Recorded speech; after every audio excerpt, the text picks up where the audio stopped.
was one time I had a fight with the teacher. You had a physical fight with your teacher? Yeah. It was, you have to carry a knife. Let me protect myself because I don't know what that person's going to do. Ideally, I don't want it to get to that. But if it came to that, I'd rather be judged by 12 than carried by 6, which is absolutely crazy. And did you get into trouble for that? Yes. With the law? In prison, unfortunately. And I remember one of the govs saying to me, you'll be back, mate. And I remember thinking, really? Like, I wanted to prove him so much that you entered Britain's Got Talent. I think go for stuff. If it doesn't work, it's okay, because then that's another step to figuring out who you are.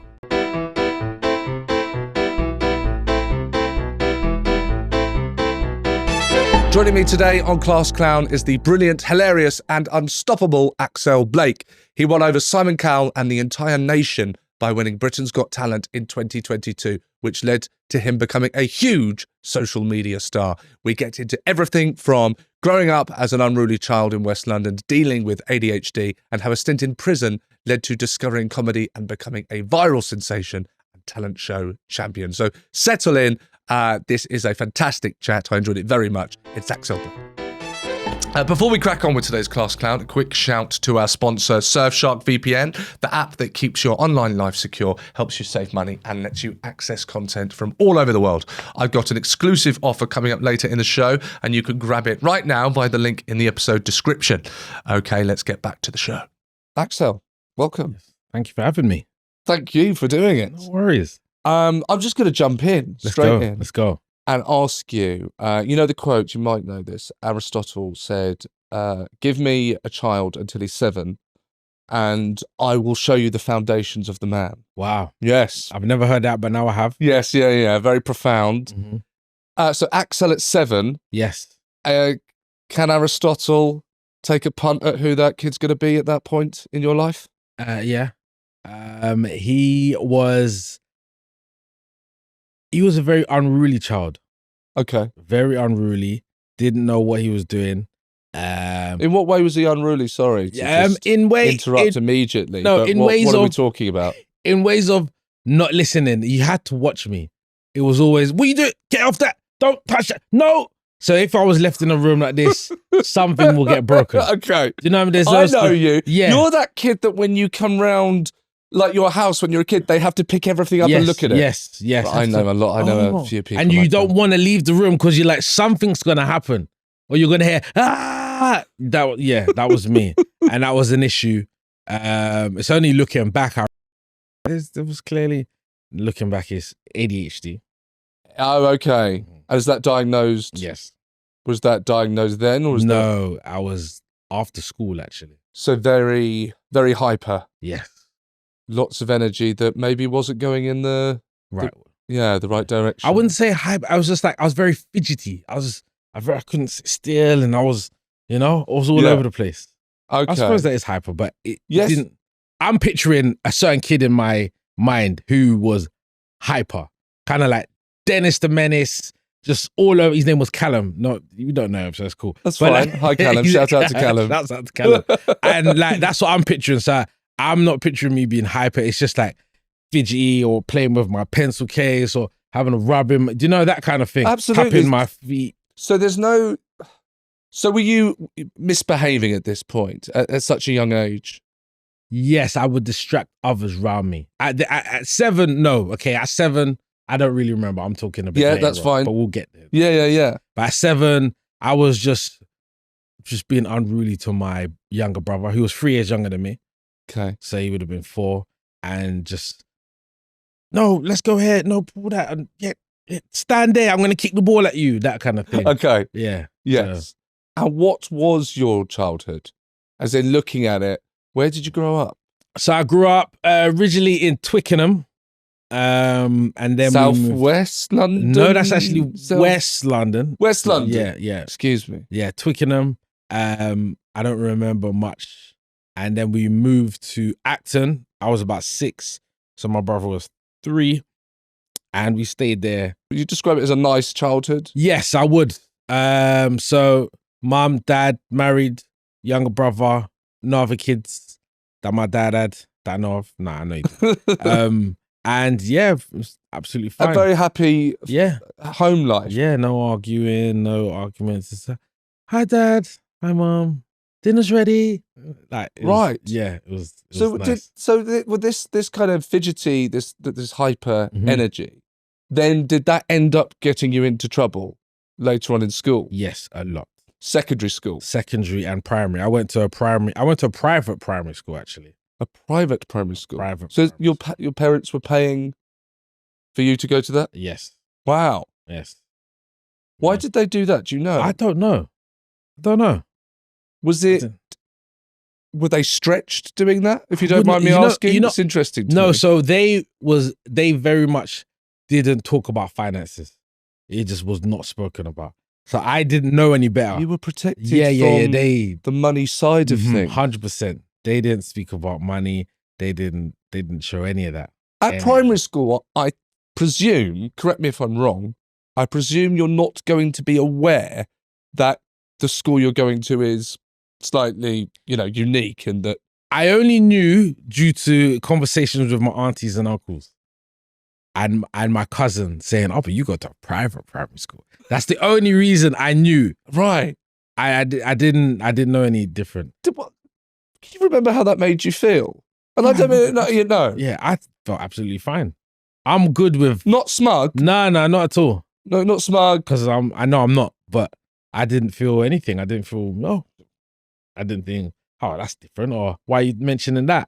At that age especially. But I looking back, I don't think it served me well because I was just too, the word I love to use, unruly. I was just all over the place. I had to get sat at the front of the class, and it's in private primaries, it's very small classes. But you're at the front. You're at the front. I'm of at the front class because of my attention span, and because I'm not listening. I'm disturbing others. You're talking. I'm talking. I'm fidgeting, throwing rubbers, paper, whatever. Just... Are you trying to make people laugh? At primary school, I cannot really remember. Probably because I do remember. Secondary school, 100%. That I could see that clearly. At primary school, yeah, it was more just focus. Lack of focus. Lack of focus. Sorry to put the words into your mouth there, but it just feels like it was. Yeah. There's, you're at the back. You're not focusing, so they've had to move you to the front because you're distracting others. Yeah. Did that help? Yes, because the teacher's right in front of me, so I felt like I can't do what I want to do because they're literally right, like me and you. They're right in front of me. Yeah. So it did help. It stopped me from acting up, but I still wanted to. Yeah. I don't know what it was. At the time, I didn't know what was going on. And I remember meetings at the school, like, oh, let's try this and let's try that, and extra classes. Classes? Yeah, because so we're still before secondary school? Yeah. So wow. I'm not performing as well as I should be. Do you remember if that was a concern for your parents? Yeah, 100%. For my dad, it was. I remember. Your tone has changed. Yeah, no. No, my dad was very strict. It was very strict. Oh, all right. Yeah, he was very strict. And so loving. So we got this idea, you've already painted that well already, that there's a loving, happy family there. Yeah. But you're quite fidgety, hyper, as you like to say, unruly. Yes. At school, and your dad didn't like this, and your tone changed when you said that. Yes. Because what happened? All right. So looking at it now, it's probably because, he's, I suppose, wasting his money because I'm not really, because I'm not really, quite frankly, it was like, what's going on here? I'm spending this much, and what are you doing? Yeah. No, but I don't know that because once again, they shouted me from the finances and whatnot, so I don't really know. But yeah, he was very much, you need to fix up. You need to know, how do you not understand this? And I remember him teaching me, because he was very good at maths. I remember you got a degree in maths and physics, I believe. And he was teaching me on the weekends maths, basic maths, and I just couldn't get it. And I remember percentages and the ratios, this, and I was just like, but he was just, we need to do this. And I remember him getting frustrated, looking at me like. And that would have been the ADHD. Yeah, yes. That's such a supportive, caring thing to do, to spend that time with you at that age. I remember looking back, he was very frustrated, just sitting down in the sitting room, and we're trying to do it, and he's just like. And the thing is, he wouldn't have known. So it's not just about you not knowing it. This kid, you don't know that you've got it.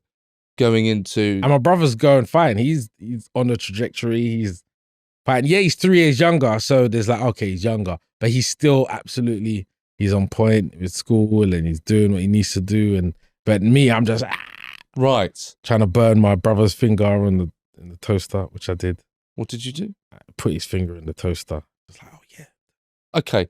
That is unruly. Yes. That's not just about focus. No, it's not. Axel, you tried to burn your. I found it. So this is at home. So that's not just being unruly at school. Then now you kind of had behavioural difficulties at home Everywhere. Also. Yeah, it doesn't turn on as soon as I hit the gate. So it wasn't just about attention then. No. Because you know, if you, for a lot of people, kids, you go to school and suddenly there's an audience, if you will, and there's attention seeking involved. But yours that's just at home. There's the only viewer there is you. Yeah. And you burned what? Explain, please. So you know what? What used to make toasties on the toaster. You put the bread in, and you put your ham and cheese or whatnot, and the what's his name? The boxer. Yeah. Why is it escaping me? Yeah, George Foreman. George Foreman. That's the one. So we used to have one of those, and I don't know why I done this, but it was hot because obviously one of us must have made a toasty, and I tricked him into putting his finger in, and I closed it. I must have said, just put your finger in. No, it's fine. And he trusted you because you're his older brother. Yes, that's right.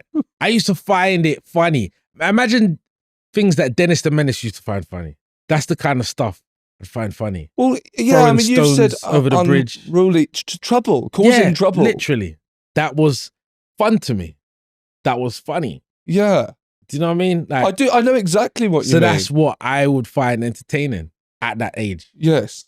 It wasn't playing Transformers. It was like Sid from Toy Story. Okay. Do you know what I mean? I want to break the toys and it was. How were you reprimanded when you were Beats. Beats. Old school beats. Old school. We're not talking about headphones here. We're talking about old school. We're talking about beats. Yeah, the hand or the belt. Yeah, that was it. Out. The belt. The belt was out. That's standard. That's normal behavior. Okay, that's normal in a Caribbean household. Well, that's what I wanted to ask. Yeah, this is standard Caribbean. Yeah, disciplinary action. Yeah, even now in the Caribbean and in Africa, the teachers beat. They stick out now and they get sick. Yeah, there's all sorts of that's normal. That's standard. Yeah. Okay. I know. And I imagine, did that work? Yes, it did. Funnily enough. Yeah, it did. The belt coming out. Yeah. Right. You say Dennis the Menace. Yes. What have you done? Is this at school? Yes. As well? Yes, this is at school. I was just very, very, very naughty. I once cut this girl's hair. She was sitting. Sorry, okay. You cut a girl's hair? Yeah, this is. What do you mean? So this was in class. So you've not opened a barber's? No. This is in class. I'm behind her, and her hair is off the back of the chair, but she's close. She's reachable to me. And you got your pencil case. I had a blue pencil case with the times tables at the back, And I don't know what I was thinking, and I just thought, I think I want to cut her hair. I don't know why. I don't know what I was. It just became urge because at first it was a thought, and I thought no, and then after a while I thought and then I remember, why do you have scissors in the pencil case? Yeah, the little ones with the curve, and I cut her hair, and then I think the girl beside what are you doing? So you cannot remember why you did that? No, that was an intrusive funny. Thought. It was an intrusive. Was it thought. For someone? No, maybe for attention. Maybe for attention. Because I think I remember. I think so. She's just there doing her work. Yeah, and I remember that meeting. My parents, her parents, me, and then I remember before her ponytail. And I remember before my parents saying, because the belt came out. I'm sure it did. When they found out. But when we had that meeting, I remember my dad saying, you apologize like your life depended on it. Yeah, because you are in deep trouble. And I remember just saying, I'm so sorry. And then And I remember the mum looking at me like, I do remember that. She just looked at me like, Axel, if you had hair, I'd cut it too. this could be a chance for you to apologise. I'm sorry. I am sorry. I wish I could remember the name, but I can't. I'm sorry. Wow. There was another time when we was on a school trip, and when we was in a school trip, so we had bibs to like identify that we are kids on a Yes, trip. yes. And you tend to have a bunch of parents as well as teachers that want to participate for the school trip. To help out. So we had to get off the change Yeah. to another train. And I remember pressing the button and closing the door to half of the group. I remember that. But like the group stayed on and basically continued. But at this time, I didn't realize how bad this situation was, because as they're going off and they're trying, oh my God, what do you mean? Trying to sign, we've now got on the next train to try to come, but they've done the same. So like, because we can't call anyone. So you've gone on the train to meet them there, but they've got on the train back to where... and we don't know that. So we're like, well, where are they gone? So that obviously I'm in big trouble, and I'm now holding the hand of a teacher because like, you're with me, But looking back, I can see. So we was like, what's going on?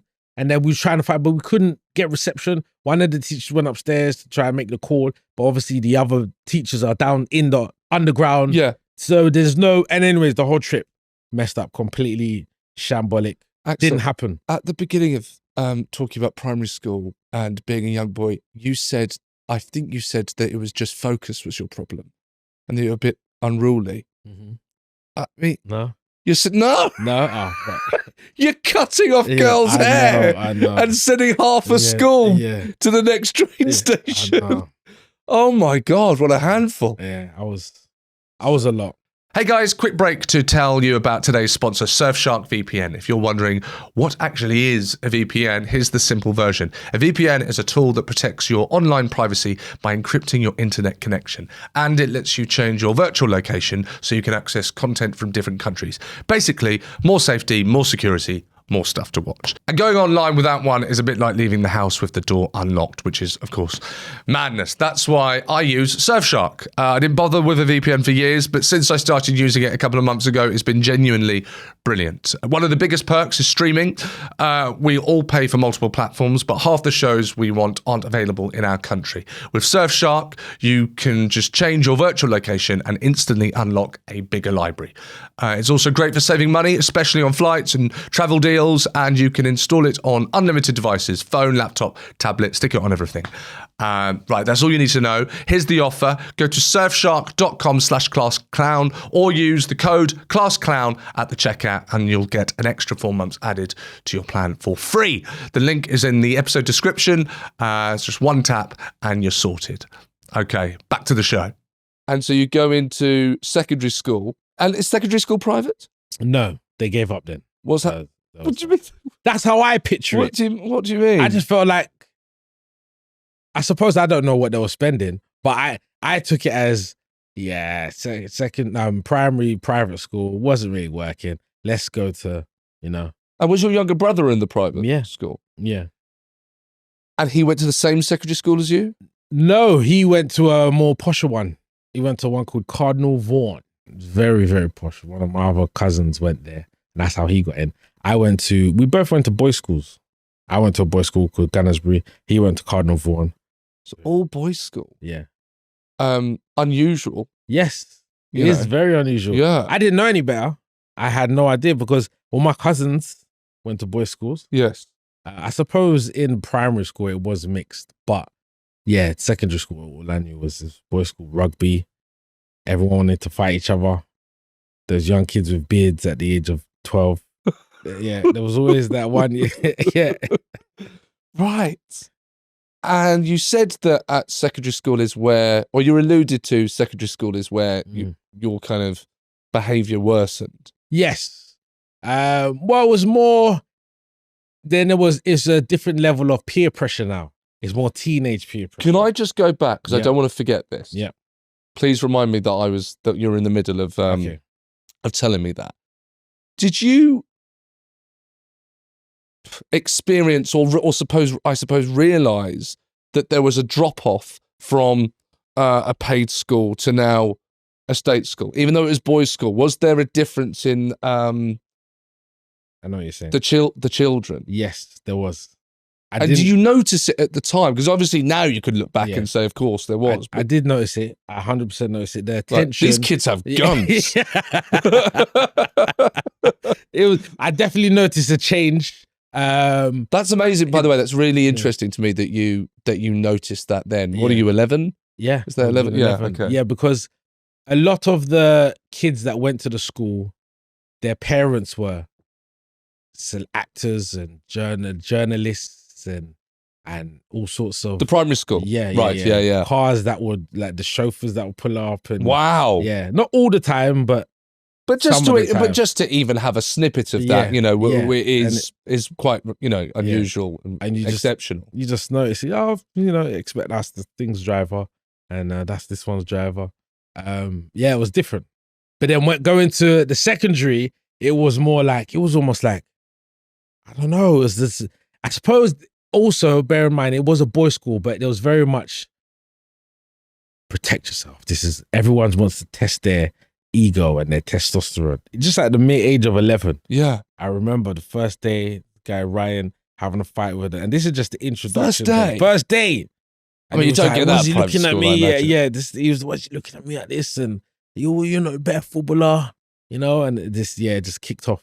And you could feel that tension. Later on in the school, it was more like, friends and this one, that one. But I remember it was very much like walking into a hall full of guys. Everyone's in their own corners. They've met up with their friends from this primary school. I mean, by the way, that sounds like prison. It felt, it's very different. But it's that kind of, that's how I remember it. It was just that, make sure you go with your friends. As soon as your parents leave you, it was very much like, where are you from? Who do you know? Yeah, my brother's in year 9. Oh, your brother's in year 9. It was like that. My brother, okay. Who do you know kind of thing. Right, right. That's what it felt like to me. And was it tense? I suppose some of the other kids knew each other from the other primary schools. Yeah, but most of the kids from the private primary school wouldn't have been going to that school. Exactly. They would have continued to private secondary and stuff. So, am I right in thinking you're a happy child? Yes, I would. Yeah, I was happy. It sounds like you're certainly happy young boy. We're going into secondary school. Mm-hmm. Emotionally, we're going to change. Physically, we're going to change. And you said that your kind of naughty behaviour, this is where it started to ramp up. Yes. How? It expressed itself in different ways. Yeah, right. It really blossomed. It came out. It was just found new friends. Were they naughty? They was naughty too. So it was all right. Expressing ourselves different. I'm quite surprised, by the way, that obviously that there is this diagnosis that you've since had, which is ADHD. Mm-hmm. But the family home sounds, like you said, it's happy, and you've gone to a private primary school.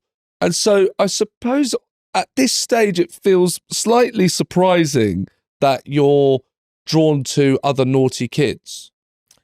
From what you've said so far, I wouldn't automatically put that boy at secondary school with the naughty group, because focus on its own doesn't seem like that's necessarily going to lead to hanging around with naughty kids. Well, it's funny that you mentioned the fact of what kind of school one goes to determines the personality of the child. Because there's some posh schools where some of those kids are bad, just naughty because that's just the way they are, but it's funny that you link, private school, you should behave a certain way like this, but that's nothing. Yes, absolutely a presumption on my part and a generalization, absolutely. But some of the kids in those schools were so naughty, but they were just in different years, so I don't really know. But it's just like I keep mentioning the movies, like what's that, like Draco Malfoy. Do you know what I mean? No matter how his parents are, he's a naughty kid. Yes, and sometimes you're saying almost like you're born it. Well, I used to love you. You Been Framed. I would sit there and I just loved that stuff. And it was just weird to me. It just was the funniest thing. People hurting themselves or falling over. Yeah. That was my type of, this is hilarious. Crashing things together. That was what I found. There's a German word, Schadenfreude. Schadenfreude, which is, it's a German word, and it means to take pleasure from someone's kind of downfall or misery. So someone falling over. That was hilarious to me. At those ages, it was. Now I would watch that and I'd be like, "It's whatever." But then, as a kid, I was dying. Right. I used to love it. Okay, I see why. I'm beginning to see why now you burned your brother's finger. It's funny to me. It's just, so yeah. Right. So you meet these other kids and they like trouble the same way you do. Trouble is fun. Yeah. Let's cause trouble. Yeah, I just gravitated towards them. We're on the same stuff. We talk the same, or we know the same people. We're just like, I get on with you. Yeah. You know? However that the scene, rugby or like, you were a rugby boy? Yeah, I used to love rugby. Okay. Did you have a lot of energy? Yeah. I love just right, so that was somewhere to put that energy. Yeah. Maybe that kept you from getting into more trouble, maybe? Somewhere to kind of put that energy? I got into more trouble, but not as much. It was that I was growing up these times. I'm 14, 15 or whatever. So it's now shifted to girls and the sister school. Because I'm in a boys' school, and most boys' school have a sister school. So the girls' school, which was called Gumley, which is down the road. Can you see it? No, you couldn't see it. You're looking at each other out the window, love at first sight, trying to throw a paper airplane to the other building. No, the main at that point, it was like, girls, what are you doing this weekend? And what you got girlfriend? What are you doing? So that's where my shift had kind of gone towards. Oh, the behavioural shift. It was just, I was just turning into a teenager. That's what I like to call it. Yeah. Do you like that girl? Or what music you listen to? You used to get into music a lot, or, and clothes. Oh, have you seen the new Nike TNs that's just arrived? So my attention's just drifting and just morphing. Or the games. Well, playing computer games. Just out of curiosity, which stage of console are we at this point? PlayStation 2? PlayStation. PlayStation 1? Yeah, PlayStation 1. PS1? PS1.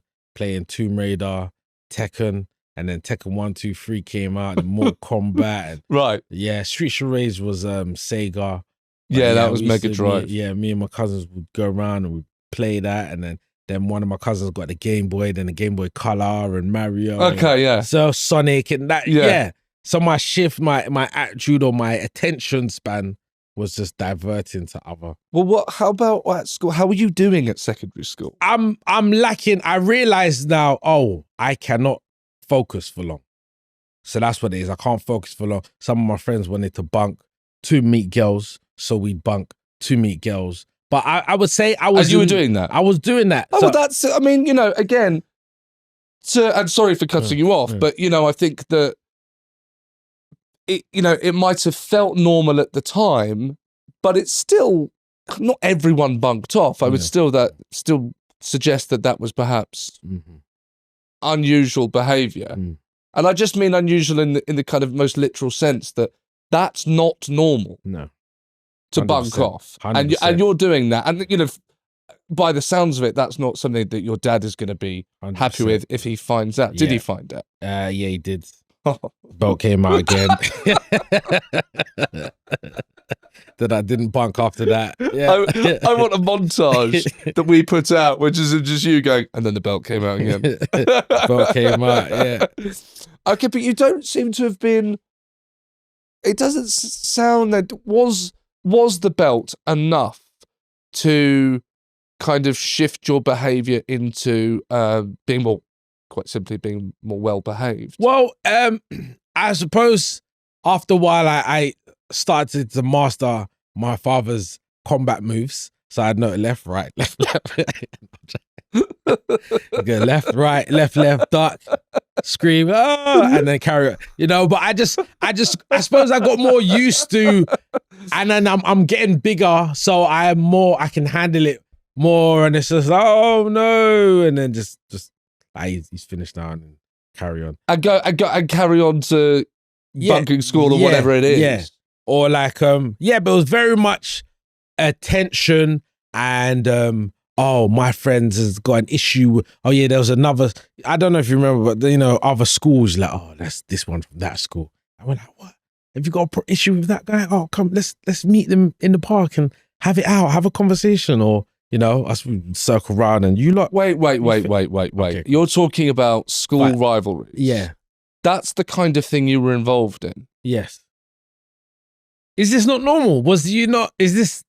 I know what you're talking. That to use me as an example, that existed. Okay.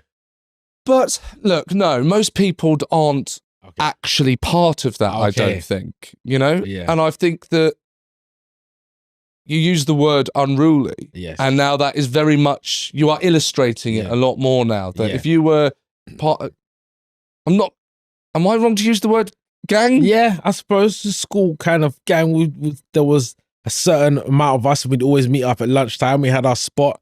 What did the kids you were hanging around with in this gang?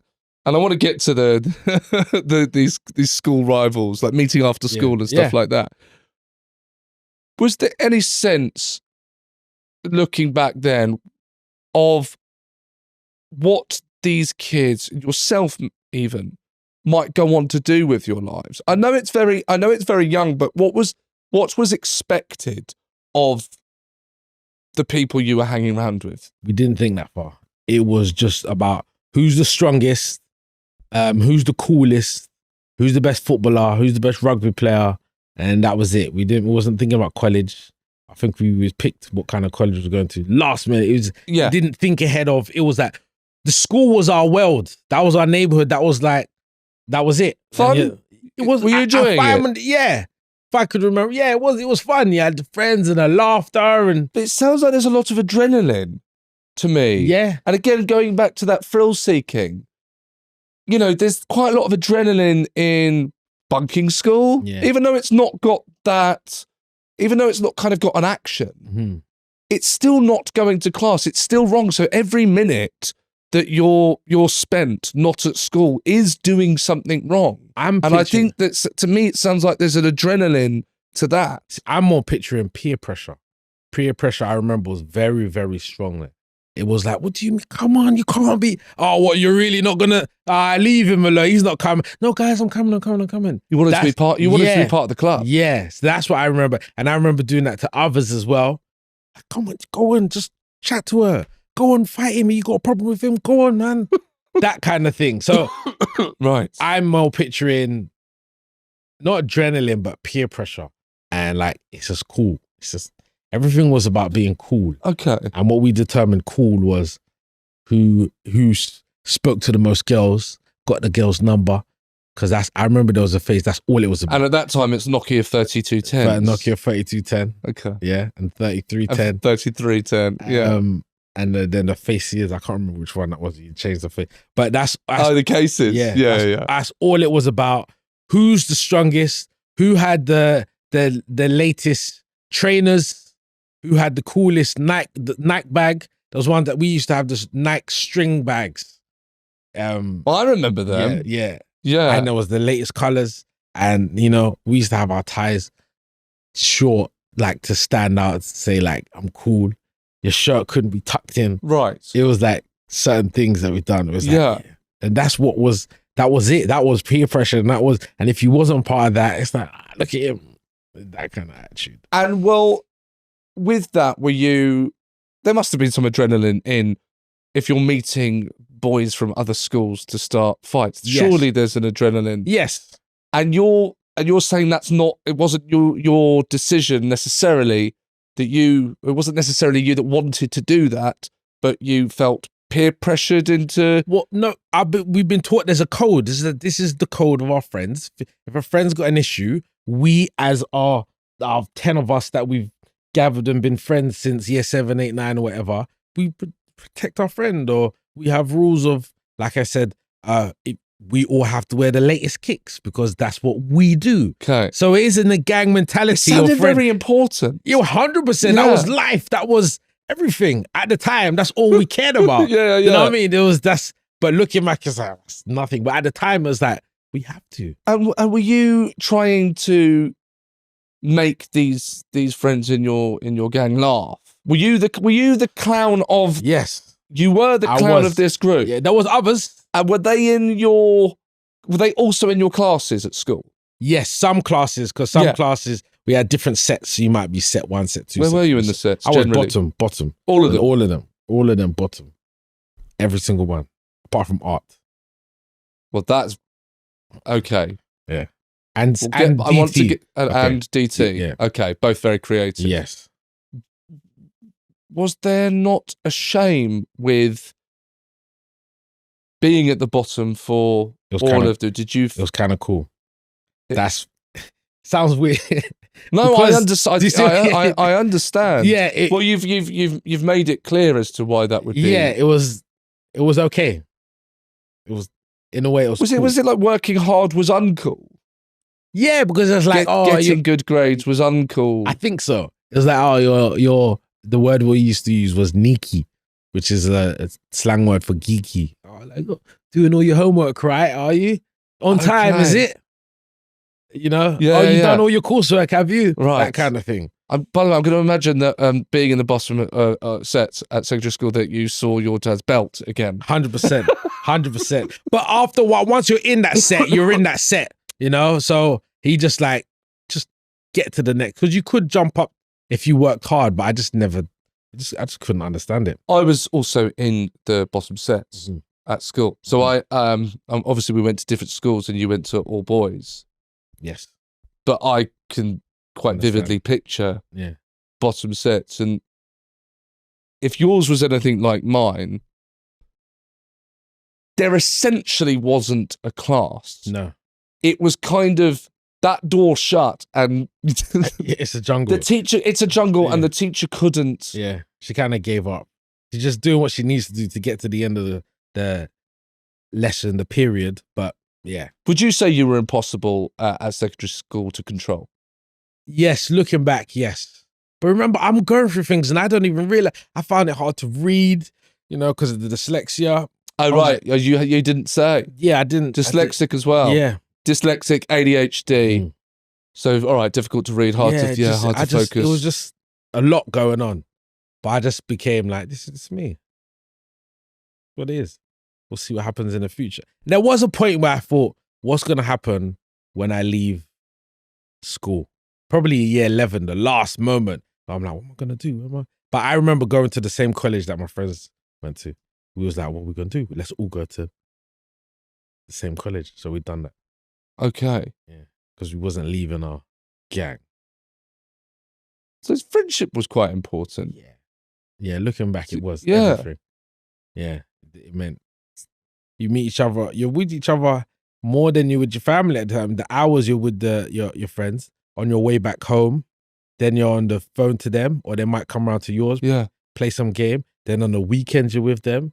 So you're with them, and you might be dating the friend of whoever you're dating. Like, oh, you're dating Rachel, I'm dating Alison or whatever. So we're going out on the weekends. Yes. So we're always together. Same area. Are they from the same area as you as well? Yeah. So you're meeting them after school or not? Yeah, right. And you mentioned art and DT. Yes. And actually you excelled more in those classes. Yes, 100%. I think I got A in art and DT. Well, that's quite amazing, isn't it? Yeah. To be in the bottom sets for everything else, and then suddenly when your mind is put to something that you like and enjoy, suddenly you got an A. Yeah, yeah. Looking back, that's actually true. I didn't see it like that, but yeah. And I could tell now it's because of my mind. I'm very creative. Yeah. Yeah, but at the time. I liked chemistry as well. I liked the fact, put that together and this. I could kind of understand that. I got a decent mark in chemistry, but everything else. Yeah. So did you like art? Yeah. Drawing? Like drawing, yeah. Do you still draw now? No. Every now and then I might have a piece of paper and like draw an eye. I like to draw eyes. It's weird, but it's just, it's very, yeah. It's a certain shape and yeah. And the little lines you do and you get the certain sunlight. Yeah. All right. Yeah. And were you more focused in those classes? I would say so, yeah. So you're not getting detentions in these classes? No, not at all. Were you suspended? Yes. How many times, if you don't mind me asking? I love that you're having to exhale. Look, we're about to go into double digits. Yeah, no, it must. I know there was a point where there was like any more and we have to let you go. Yeah. All right. So I don't know how many numbers how many that was. It was over 10, but I know it was like, but Axel, you're on the brink. All right, but that's not just for talking at the back of the class, like in primary school. What were you getting suspended? I was fight. There was one time I had a fight with the teacher. Physical fight? Yeah, Mr. Fang. Sorry. Yeah. You had a physical fight with your teacher? Yeah. It was You'll talk us. yeah, so what happened, I think, if I remember correctly, I think I came in late. But I feel like there was a reason for why I came in late. So when I came in, but we've got a rapport already. So in my head, he doesn't like me. So we've been my teacher for how many months or years. So it's like, he just had an image, like, he probably tried to tell me off or give me an attention before me explaining what the reason was. Okay. And I remember feeling like, no, hold on. So I've got a valid reason. And plus, by the way, I'm in front of the whole class. So once again, coolness, it has a part to play. Right. You know, you're trying to embarrass me. So there's that feeling as well. So he's not letting me speak. And I think I was meant to put my bag to the side. I wasn't meant to have my bag on me, but I was just like, oh, whatever. And I went to the back of the class and he said, I told you. I think it was like, put your bag or move your bag or something like that. And I said, no, or make me or something like that. And then he took my bag.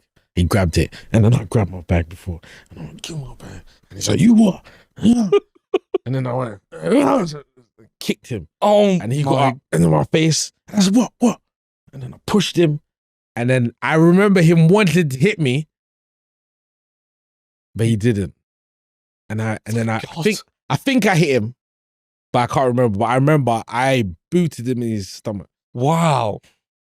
Adrenaline. Yeah, I suppose. There's so much adrenaline in these these depictions of your child and school life. But then it's the classroom, everyone's, ooh, and there's that part to play. Yeah. You know?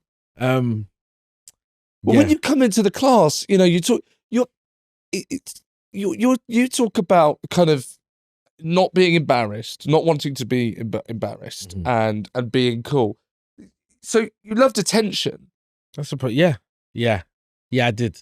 I mean, I don't want to put these words in your mouth as well. Please, I remember. Correct me. Do correct me. No, if I'm wrong, I remember in school wanting that feeling, not knowing it was attention, but I can tell now it was that feeling. School play, I was up, I was ready. Sometimes it was like, oh, you were in a school play. Yeah, I would love to. Wait. Rewind.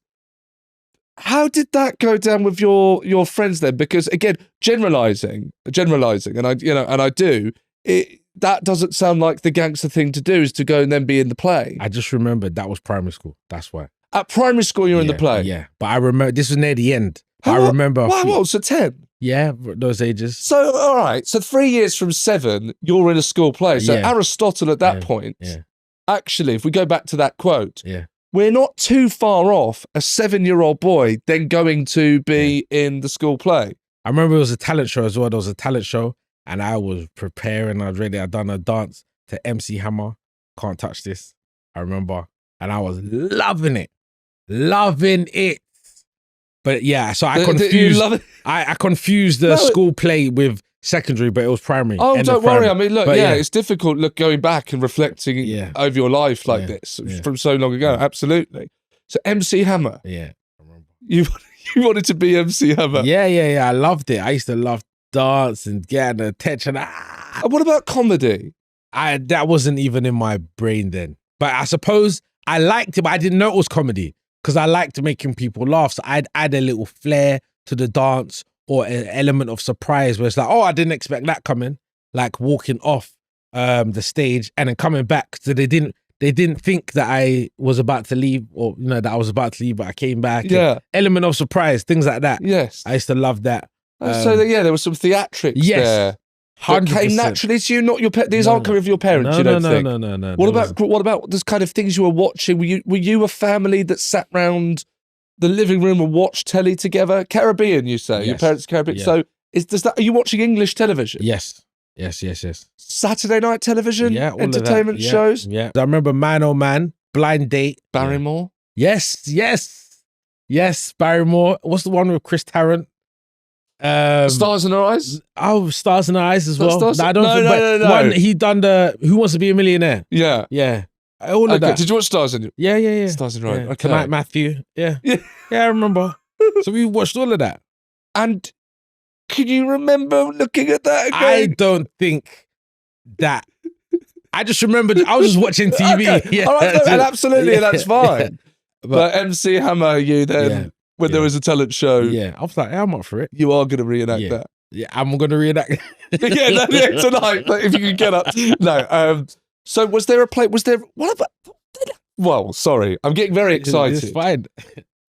By this discovery that actually you were in a play. Yes. And you liked attention. Mm-hmm. Where was drama in secondary school? What's happened here? So that was one subject I wish I picked. You didn't pick I know. drama. No, I always regretted that. I feel like, maybe it's not fair for me to say, I feel like that would have also been a good place for you to put some of 100%. your energy as a young man, I remember, or boy, or a teenager. I've always thought, I wish I picked that subject. But looking back at the time, I remember I picked music because my parents wanted me to play an instrument. So they put me into violin classes and I had a little violin, but I just couldn't pick it up. It didn't work out. It didn't work out. So you leave secondary school with 2 GCSEs? I think so. A few GCSEs. I got 1 C from something, Lord knows what. Art? Yeah. No, that was A. I remember that was an A. Right. You got, yes, so you got A, art, ADT. Yeah, and a C and something. And then the rest is D's and E's. But college that was really the element of, right, coolness. Because remember, I've now come out of a boys' school. Yes. And I'm like, uh-oh. Yeah, and we're all of age, and it's just like, oh, wow. I remember that was a moment. And is alcohol entering the picture here? Yeah, because we're 16, 17. 16, 17, exactly. Park, go down the park, all of this. Is this in Acton? No, this is in Labrador Grove. Yeah. Labrador Grove. Yeah. And that was a moment. That was very much. But so my friends that was friends with in year 11, a lot of us went to that college. The school friends you've all jumped. Went to St. Charles College. And are these the same friends that you hang around with outside of school? Yes. So or there was was another bunch? There was 2 bunches. So there was my school friends and there was the after school friends or the people from the estate around the corner from me. So when those kids from the estate are coming around your house, is your house like the big house? Yeah. It was odd. To the point you were a cool kid with 4 control pads. So I couldn't. I didn't like bringing certain people to my house because it was always it was always like, oh shit, always, every single time. So me and my brother just grew up just not showing that. Don't answer this if you don't want to, but how many bedrooms was this house so we can really picture it? 8. 4 floors. 8. What did your parents do? So my dad helped build GPS. Right. And my mum was worked in Harrods from before I was born. The seamstress. Okay. And you didn't. Of course, you didn't feel comfortable with those kids going around your house. And did you voice that to anyone, or was this very internal? This kind of shame of the size of your house? No, almost? I would have voiced it to someone that could relate, which was my brother. Right. So I'd be like, don't. We just knew, and we knew that growing up, we never really, especially when we had girls, we wouldn't bring them over really. We just knew that as soon as you step in, it's gonna be. Oh. It's very interesting to me that you had these groups of friends that you had,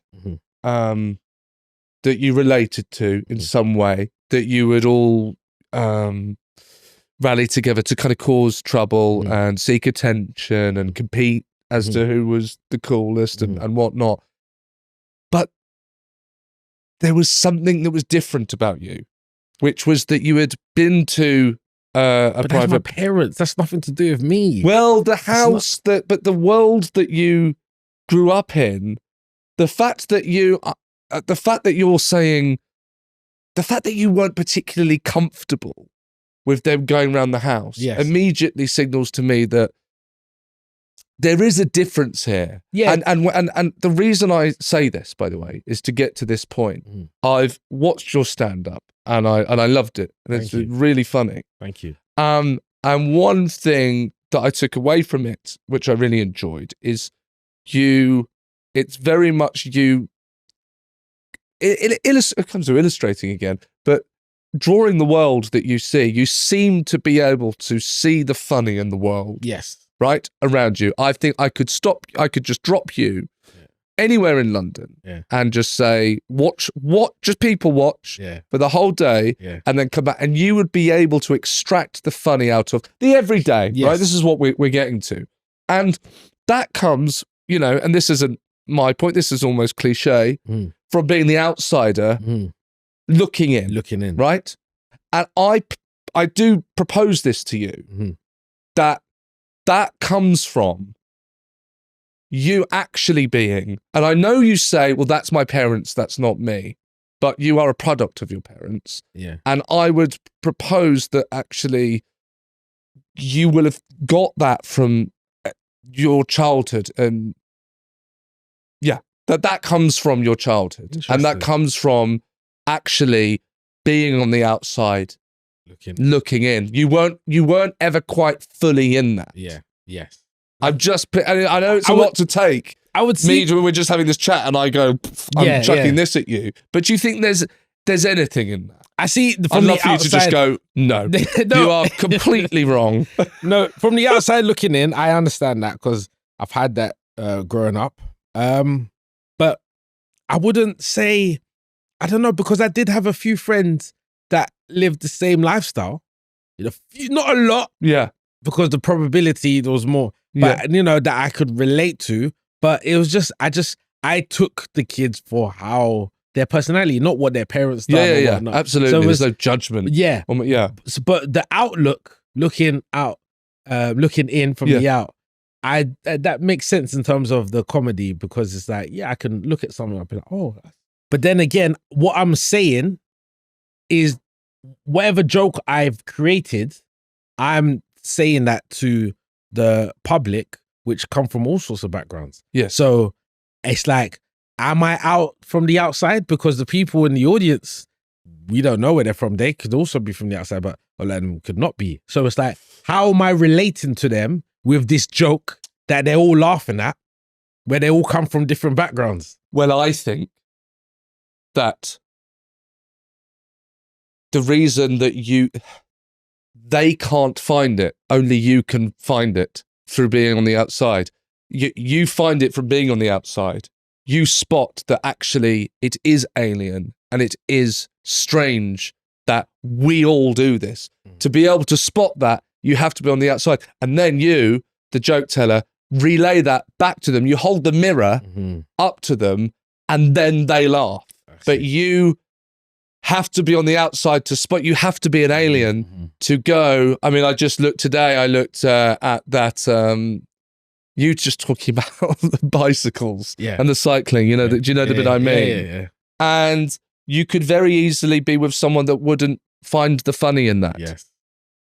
And that's you pausing life and going, no, it's funny. Look, look, this is my version. What? Look, look, I'm telling you, it's funny. And so that's that. I mean, that's slightly something different. Yeah. But anyway, feel like maybe I've gone off track. I don't know. I love it though. Yes, so do I. I'm having a great. I don't want it to end. The problem, we've got to wrap it up at some point. But you go right. So we've got girls at college, and how's the behaviour doing? Are you becoming more and more naughty, more of a class clown? No.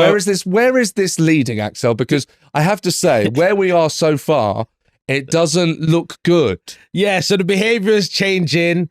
Girls losing virginity. It's like, wow, okay, so that's my focus. That was, and I lost it young, like 13. 13? Yeah, it was young. Oh my Lord. Ridiculous young. So there was that attention, and it was like, oh my gosh, so it was all of that. And then more after school, meeting more of my friends.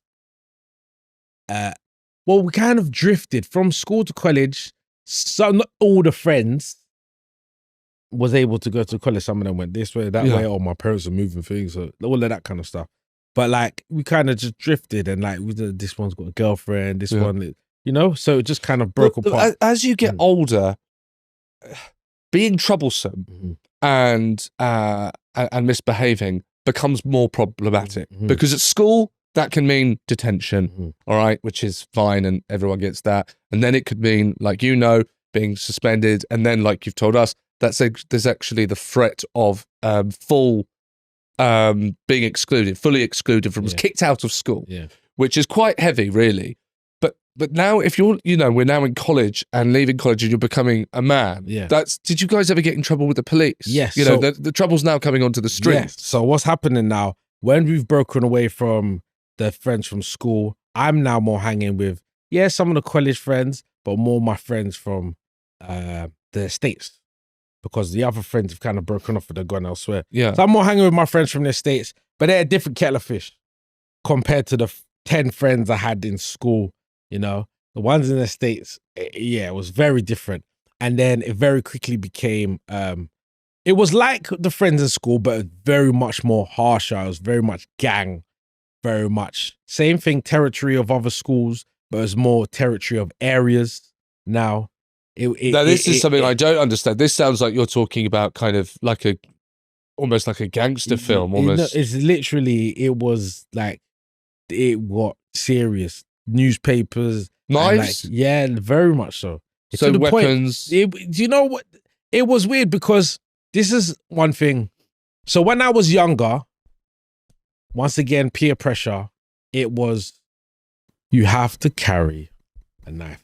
Now, one thing I found looking back, which I hope other people can understand, is when you get into a fight with someone, you don't know what the other person is bringing, because you think, oh, this one's coming for you. So some people, like, I remember I felt like this. I was like, I don't know if this person's going to carry something. Most likely, because you get in your head, they are.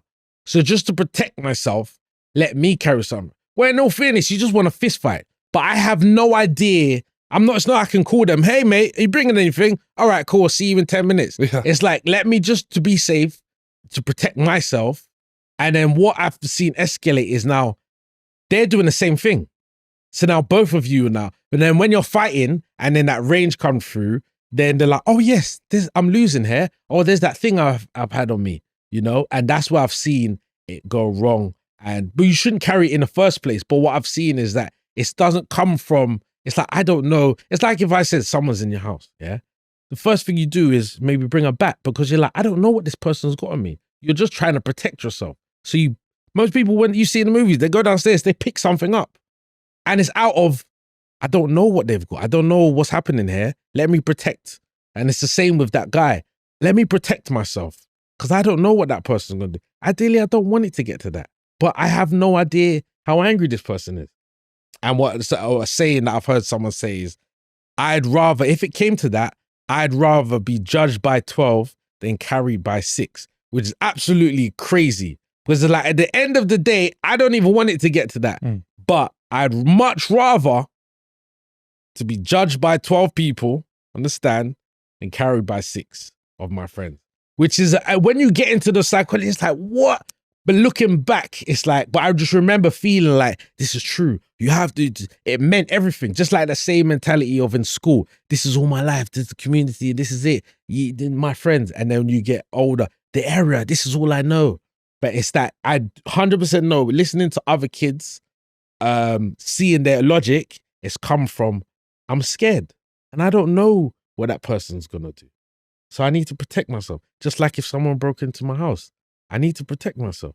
How often were you getting yourself into these situations? I mean, how often were you having these fights? And can I could you be, just so I'm completely getting this, could you be clear as to, or specific rather, as to why they're happening? Can you remember? Why are you, I'm sitting across from you now, just a really lovely, wonderful, funny bloke, clever bloke, Thank you. and a talented man as well. Why are you finding yourself in a situation in a fight with a knife? How has that happened? Well, what's at stake for that to happen? Well, it was once again the logic of like, oh, we don't know what those guys are on, so let's protect ourselves. But why are you? Why are you having it? Why is that even happening? Okay, so it's the same logic. I understand why you've got the knife. You've made that clear, and I understand the logic in that. But why is there a conflict? It's the same logic from, and I don't know why it comes. It's the same logic of fluttering your feathers. It's like, oh, I'm bigger. Who are you to? You can't look at us a certain way. You know, you can't come in this area, or it's that being cool, but stepped up a very, very, very big level. Yeah. Stepped up of, you know, you can't be hanging with us. Who do you know around here? And it's like ego, a lot of ego, testosterone, but ramped up to 100%. And that's where it comes from. So another bunch of people from a different area with that same mentality, it just automatically clashes to, okay, kind of like football. I don't really watch much football, like I said earlier, that kind of rivalry and protection of your own. Yes. You know, that kind of, I don't know how it starts, but you know what I mean? It's there, and you're not built like that, but all of a sudden you're protecting and you're supporting your own, and it's like, whatever your side do is always right, and they think the same thing, and then something goes wrong, and like, no, there must be more to this story because my side's always right, and they're thinking the same thing, and then before you know it, yeah, all right, let's settle this our way. What you're describing is gang, quite simply, is gang culture. Yeah, yes, which then led to just being in it all the time. And did you get into trouble for that? Yeah, with the law, in prison, unfortunately. You ended up in prison. Yeah. And how old were you? 17. Oh, about to turn 18. So young. Yes, and it was the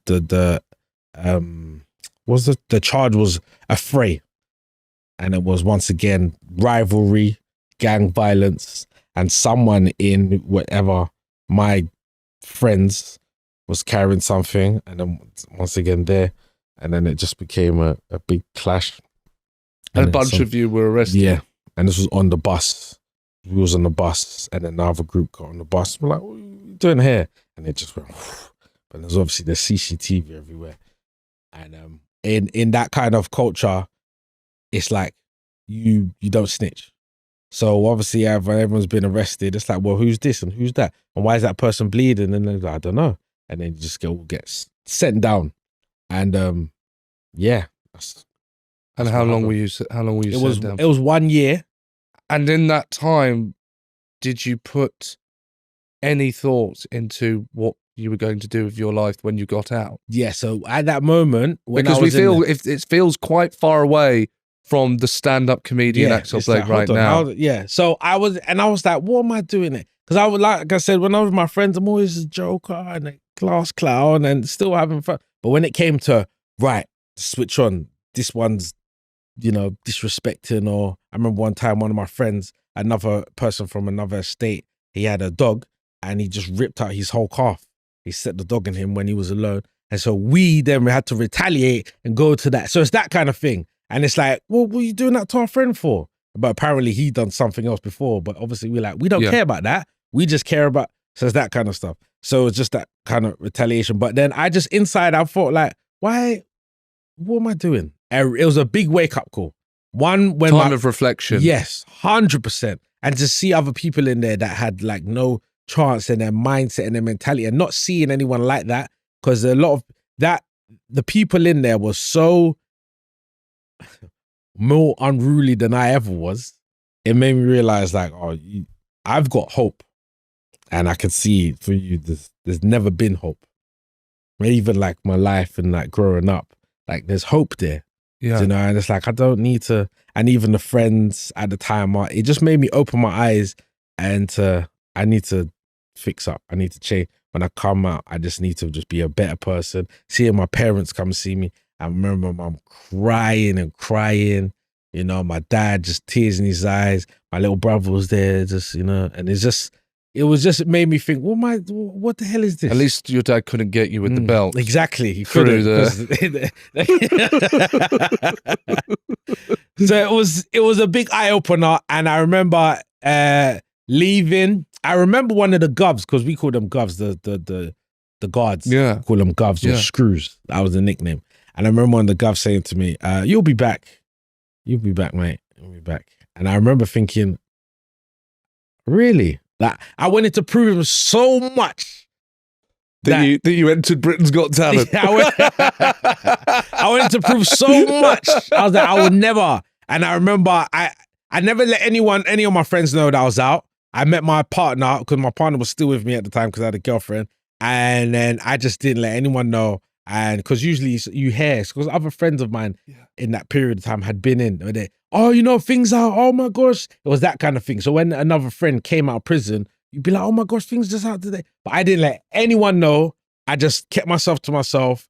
And then what happened? I remember going to a comedy show. I don't know. You cut yourself, just before you start telling us about the comedy show, you cut yourself off from your friends. And that was the choice that you made inside, that to do something that you could be perhaps proud of with your life, and maybe, you know, reach some of your potential, which to this point you've certainly not shown them. I didn't see the artwork that you did, or the wooden car that you built in DT. Or the eye, you know? the eye. But you felt that you had to kind of cut off this arm of your life. I remember, my partner had a part to play in it at the time, because I think she was like, if you do this again, like, we're done. Like, you need to, so she was in my ear like, you need to fix up. And I was like, yeah, it's true. Like, what's going on here? And, you know, at that time, she meant the world to me, and was this starting this, was living together. And I was like, wow, I'm on a new trajectory. And I was just like, I can't do this. This is just ridiculous. I created a community, a support system. I thought, this is my everything. And it was really not as big as I thought it was. They're not really, at the time, some of them weren't even really friends. It's just like supporting each other just because, I don't know, we're from the same area. Yeah. But like, deep down, a real friend, they didn't have the attributes of what a real friend was. But I couldn't see it at the time. Yeah. So now I left, and I haven't spoken to them for months now. No one's reached out, and I'm just now distancing myself. And then I remember going to a comedy show, and I don't know how I got there, because I didn't hear about a comedy show. So there's no point in prison where you're going, I need to become a comedian. I need to try that thing that I promised myself I would do. That's not there. No. You just randomly find yourself at a comedy show. What happened, I just wanted to do something different from what I knew. Yeah. And then I remember doing that journey, searching, just being a better partner to my missus, and just finding myself at that young age. And I went to a comedy show in Hackney Empire, and I don't know who invited me, but someone invited me. And then I remember, this was 2008. And I remember, I thought, oh my goodness. I was so amazed because I'd never seen anything like that. Seeing people perform, and there's a mixed bill. Yes, it was a mixed bill. Danny Slim Gray was on it. Great comedian. Was it a black night? Yeah. So it's the Black Circuit. You've gone to a big show at Hackney Empire that's a big kind of gala of the Black Circuit. Yes. Right. Okay. And I was absolutely in love with the performance, everything. Another comedian who was on Britain's Got Talent, Kojo Anim, he was on. And it was just amazing. And another one, Toju, was also on the bill. And I remember messaging one of the comedians. It was Slim I messaged afterwards on Facebook. And I said, I absolutely love it. Like, on my drive home, no, it wasn't drive, I took the bus home. And I was like, I can't believe I want to do this. I really want to do this. This is amazing. You made it look so easy. And he responded back to me 2 days later. And he's like, oh, thank you. I'm glad that you enjoyed it. You need to go to open mic nights. Yeah. I was like, what's an open mic night? Yeah. And he's like, well, I suggest go to a comedy school that could teach you the basics. And he sent me one. It was actually called the Comedy School. It was a 2-week course. It was £200. And it was in Camden. And a teacher, Keith Palmer, and a guy called Mr. C was the teachers.